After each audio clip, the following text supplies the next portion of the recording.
Ferrovia do Aço é uma obra icônica para a engenharia de túneis brasileira. Por quê? Nunca se fizeram tantos túneis em tão pouco tempo, tá? E por um processo que na época era inovador, porque você tinha 2, 3 obras em NATM. O NATM nasceu nos anos 1950, tá? Na Áustria, com o professor Rabchevsky. Ele fez uma obra de teste na Venezuela, fez obras na Áustria. E depois ele veio para o Brasil, teve uma obra na Sabesp, parece. E depois a Ferrovia do Aço foi a grande escola. A Imigrantes teve alguma coisa de NATM, mas a Ferrovia do Aço foi a grande escola de NATM.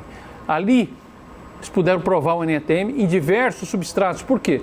Porque, como disse o João Duarte, a natureza não é contínua nem perfeita. Então você tinha todo tipo de rocha, todo tipo de plano de faturamento, todo tipo de infiltração de água nos túneis. E aí o NATM foi posto à prova e adaptado para as condições do Brasil, que são condições tidas no mundo inteiro como condições muito, muito agressivas, tá? Por quê? Porque se você tem muita chuva, se você tem muita infiltração de água no terreno, se você tem rochas muito fraturadas ou rochas muito intemperizadas, ou seja, que perderam a resistência, você tem um ambiente que exige muito mais do engenheiro de túneis ou do projetista de túneis do que uma rochação, granito nos Alpes suíços, por exemplo. Por que ela é icônica e por que foi importante a gente colocá-la esse ano? Pelo seguinte, hoje, é o que eu falei, 10% da soja que se produz no Brasil cai da carroceria do caminhão. 10% de 27% do PIB vai para o lixo porque você não tem ferrovias. Porque você não faz, você não faz obra de túnel, o cara fala, túnel é caro. Gente, Ferrovia do Aço tem quase 80 túneis, por volta de 80 túneis. Então, gente, não é caro.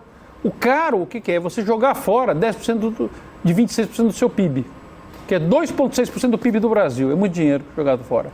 Então, a Ferrovia do Aço é icônica, porque lá se formou gente, porque não se tinha gente para tocar tudo aquilo. Lá se formaram profissionais de todos os níveis, desde do frentista de túnel, que não existia, que antes ele era vaqueiro, virou frentista de túnel e trabalhou até se aposentar nos túneis aqui do Brasil, entendeu? Nos túneis de São Paulo, do metrô e tal. Muitos foram formados na Ferrovia do Aço. E você criou o quê? Você criou toda uma engenharia de túneis baseada numa experiência incrível e num curto espaço de tempo, relativamente curto. Minha mesa eu achei muito boa, muito recompensadora, porque eu trouxe 3 caras de produção de túnel, tá?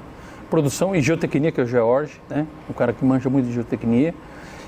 Um cara que é o cara da MRS, que é responsável pela manutenção de toda a malha ferroviária. Imagina, toda a malha ferroviária que vem lá de Minas Gerais vai parar no Porto de Vitória. Ele é responsável por isso, que é o Thiago Barros. Então tinha o Moacir, que trabalhou no Tunelão, que era o maior túnel ferroviário do Brasil até hoje, com 8 quilômetros. Tá? Tinha o Zé Manuel Valerros, que trabalhou também em vários túneis da ferrovia, né, pela construtora Rabelo. Tinha o Jorge, que fez tratamentos em todos esses túneis, em algumas dezenas de túneis da construtora. Né? E o Jorge Takahashi, que é um projetista de mão cheia. Né? Então, realmente a mesa da discussão foi de altíssimo nível. E as conclusões foram muito interessantes, né?